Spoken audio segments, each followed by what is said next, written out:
നിലമ്പൂരിൽ കോൺഗ്രസ് വിട്ട് ബി.ജെ.പിയിലേക്ക് ചേക്കേറിയ പത്മജ വേണുഗോപാലിന് സ്വാഗതം ആശംസിച്ചുകൊണ്ടുള്ള ഫ്ലക്സ് ബോർഡിൽ കെ കരുണാകരന്റെ ചിത്രവും. ബി.ജെ.പി വച്ച ബോർഡിലാണ് പത്മജ വേണുഗോപാലിനും പ്രധാനമന്ത്രി നരേന്ദ്രമോദിക്കുമൊപ്പം കെ കരുണാകരനും സ്ഥാനം പിടിച്ചത്.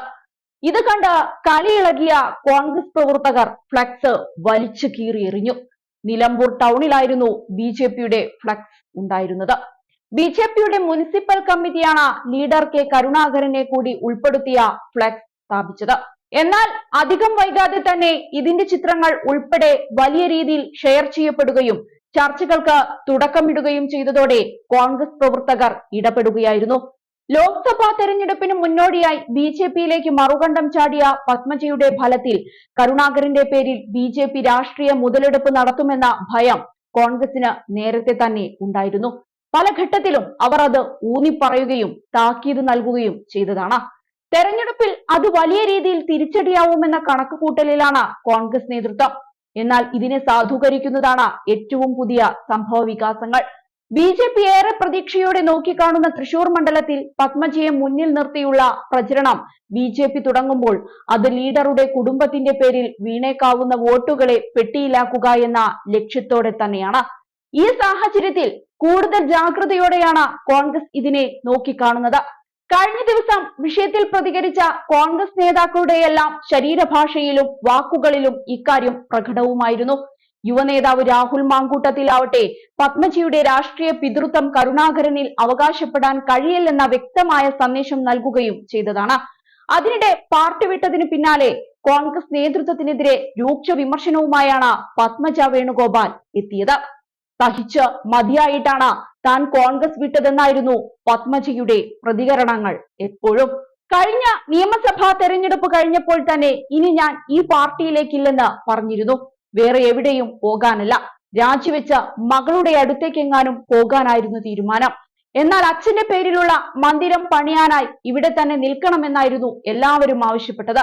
മന്ദിര നിർമ്മാണം പെട്ടെന്ന് നടത്തുമെന്ന് പാർട്ടിയും പറഞ്ഞു. എന്നാൽ കുറച്ചു കഴിഞ്ഞപ്പോൾ അച്ഛൻ വളർത്തിയ നേതാക്കളുടെ അടക്കം സമീപനം കണ്ടപ്പോൾ എനിക്ക് വല്ലാതെ സങ്കടം വന്നു. ഒരു ദിവസം ഞാൻ കരയുക പോലും ചെയ്തു. KPCC പ്രസിഡന്റിന്റെ മുന്നിൽ വെച്ച് ഞാൻ കരഞ്ഞു. അദ്ദേഹമാണ് പല കാര്യത്തിലും എന്നെ സഹായിച്ചത്. KPCC പ്രസിഡന്റിന് സഹായിക്കാൻ കഴിയുന്നതിന് ഒരു പരിധിയുണ്ട്. വേറെ ആരും എന്നെ സഹായിച്ചിട്ടുമില്ല. 30 കോടിയുടെ പ്രൊജക്റ്റാണ് അച്ഛന്റെ പേരിലുള്ള മന്ദിരം. 3 കൊല്ലം കൊണ്ട് ആകെ നേടാൻ സാധിച്ചത് 1 കോടി രൂപയാണ്.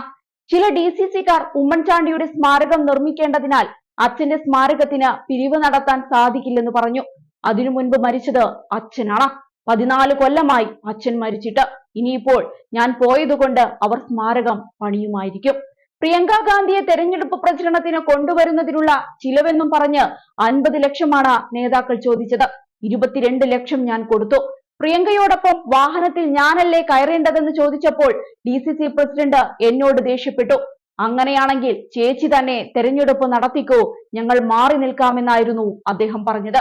അതോടെ ഞാൻ തിരിച്ചൊന്നും പറഞ്ഞില്ല. കോൺഗ്രസ് വിട്ടു പോകണമെന്ന് 3 കൊല്ലമായിട്ടെടുത്ത തീരുമാനമാണ്. ബി.ജെ.പി ഇങ്ങോട്ട് ബന്ധപ്പെട്ടതാണ്. ഇടനിലക്കാരുമായി ആരുമില്ല. ദേശീയ നേതൃത്വം സമീപിക്കുകയായിരുന്നു. പ്രവർത്തിക്കാനുള്ള സ്വാതന്ത്ര്യം നൽകണമെന്നാണ് ആവശ്യപ്പെട്ടത്.